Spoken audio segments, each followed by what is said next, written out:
Hello, this is Mike, NoStressMike.com. More on the way it used to be.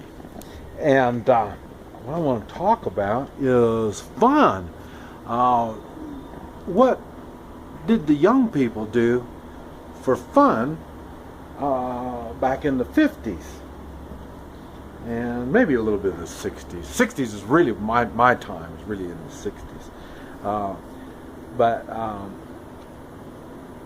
There was a big change going from the 50s to the 60s in a lot of ways, But I'm going to start with in the 50s.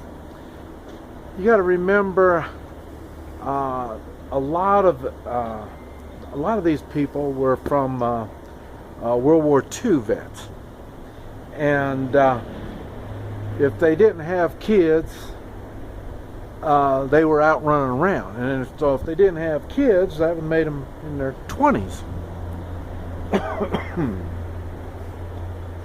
And let's see, 20s, right? 20s, yeah, it'd be in their 20s. Yeah, it'd be in their 20s. And they had cars, they had jobs, and what they did would they would go around to the drive-in. They had drive-in restaurants. You know, they'd serve their hamburgers and stuff like that on these drive-ins, kind of like Sonic Drive-In is. But there was lots of them, lots and lots of them, and they had drive-in theaters. And so what they would do is everything was based on the car and driving around, or the motorcycle. There'd be some kind of wheels they had, and they would be driving around trying to impress the girls. And like I say, there'd be dances. A lot of the dances, there were either school dances, or they had regular dance halls. And matter of fact, I had a dance hall. Yeah, I had a dance hall. I forgot about that. It was funny. Now going sidetrack, getting on my dance hall. It was I came back from Vietnam in '69, and I bought. It used to be the old Ford garage. They sold Fords, old Ford, or new Fords that time. Fords from the 20s and 30s and 40s, I guess. The place was still running in the 40s and maybe even into the 50s. I noticed it was a two-story, and they did the mechanicking was on the bottom floor and the top floor. And the reason I say that is everything was really small, so it was set up for the Model Ts, Model As. I mean, it was short, narrow, the driveway going up and all this kind of stuff. But I own this whole building. I bought this whole building. I used the money that I made in Vietnam. I didn't spend any money in Vietnam, so I used that money, and I bought this old Ford garage.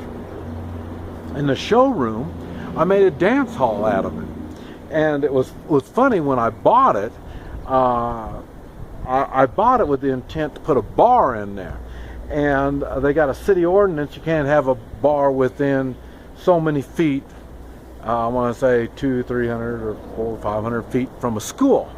Well, there was no school anywhere around, and so I bought this place. And then when I'm getting ready, applied for the license to serve beer, I found out there was a school for retarded kids, you know, kids that weren't proper, had physical disabilities, and it was within 30 feet of that.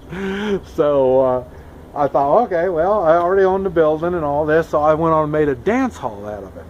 And one thing I did is I put pool tables in there, and there was a city ordinance saying, because up until that time they had pool tables in bars and stuff like that, and so they had a city ordinance, you can't have pool tables. So I fought the city and the city ordinance, you can't have pool tables. So I went on and made a dance hall out of it. And one thing I did is I put pool tables in there, and there was a city ordinance saying, because up until that time they had pool tables in bars and stuff like that, and so it was they had a city ordinance, you can't have pool tables. So I got the ordinance changed so I could put they didn't. This was back before video games, but we had pinball machines and all the stuff that would be good for teenagers. And let's see, drinking was 21, so it was up to that age. And that's what I had this. And then, like I say, I had different bands come in every weekend. We'd have different bands come in and play, and so so that's what we did in the '60s. Now, I didn't make any money,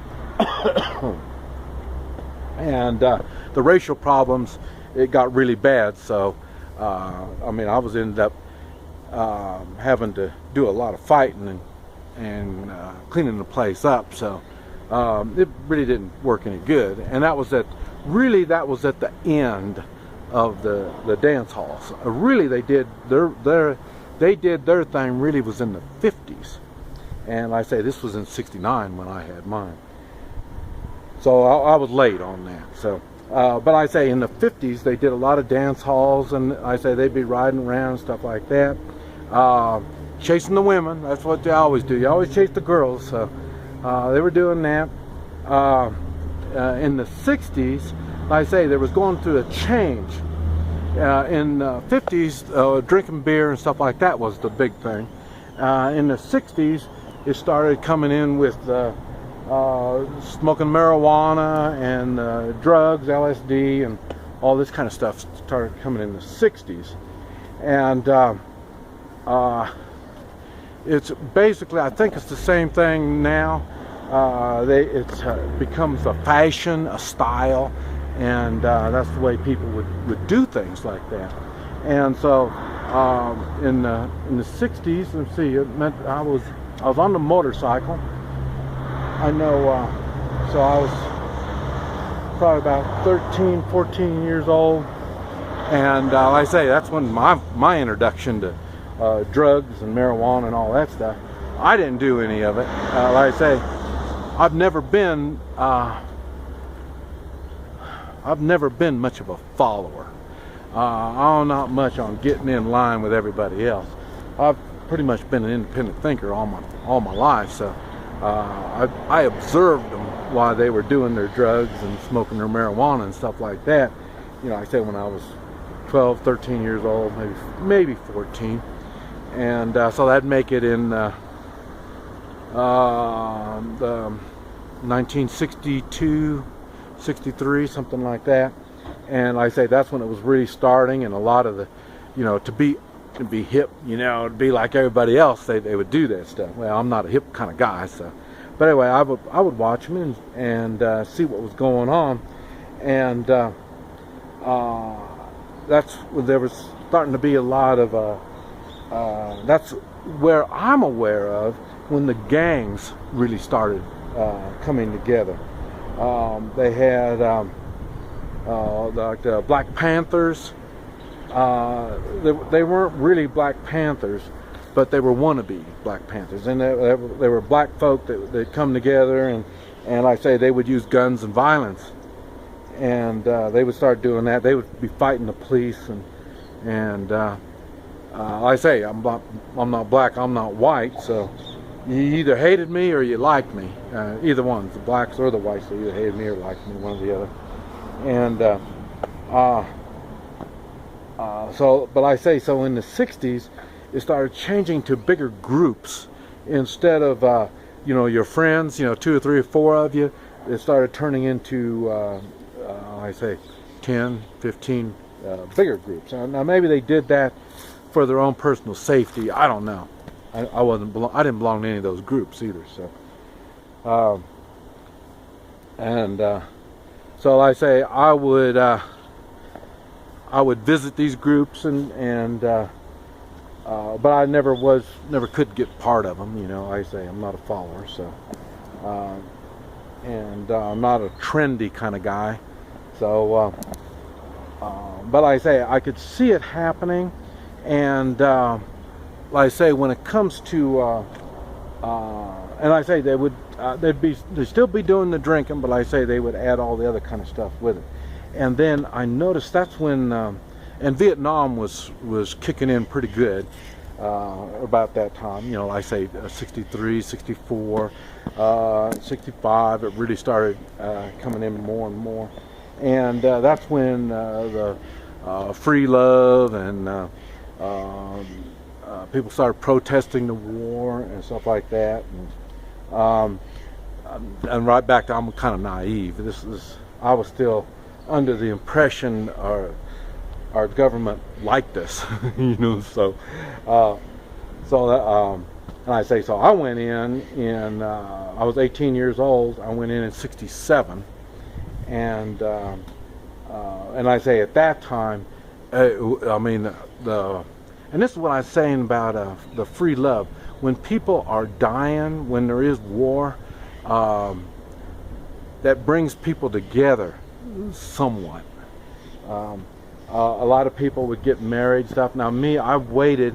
I thought about getting married before I went, but I thought, man, I don't want to get married to somebody and then go off and die. So that didn't do too good for me. And then after I got to Vietnam, and then I found out every time we get somebody, so I was out in the jungle, and we get somebody that's out in the bush, and they're married, and they got kids, they would take them out of the bush.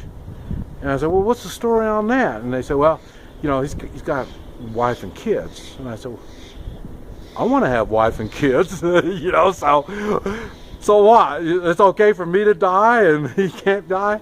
So I had a hard time understanding why I was the one out in the bush, and I was more, it was easier to let me die than other people, you know. So, I mean, it was a little funny.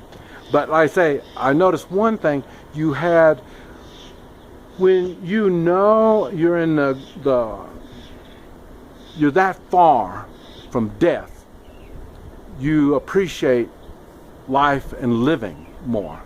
So I know, but then again, I always use that for an excuse. Before I went to Vietnam, I tell everybody, well, I'm getting ready to go to Vietnam. Don't you want to give me some loving before I go? So, you know, we'd be doing stuff like that all the time. So, but that's what was going on a lot in the late 60s. And that's why you hear all the music and stuff from the late 60s. I mean, it was really a powerful time in the way of emotions. And so fun came at a price at that time. And between the racial problems and the protesting of the wars, the Vietnam War, there was a lot of different groups, and the different groups would have different ways they would enjoy the time they had. This is Mike, NoStressMike.com.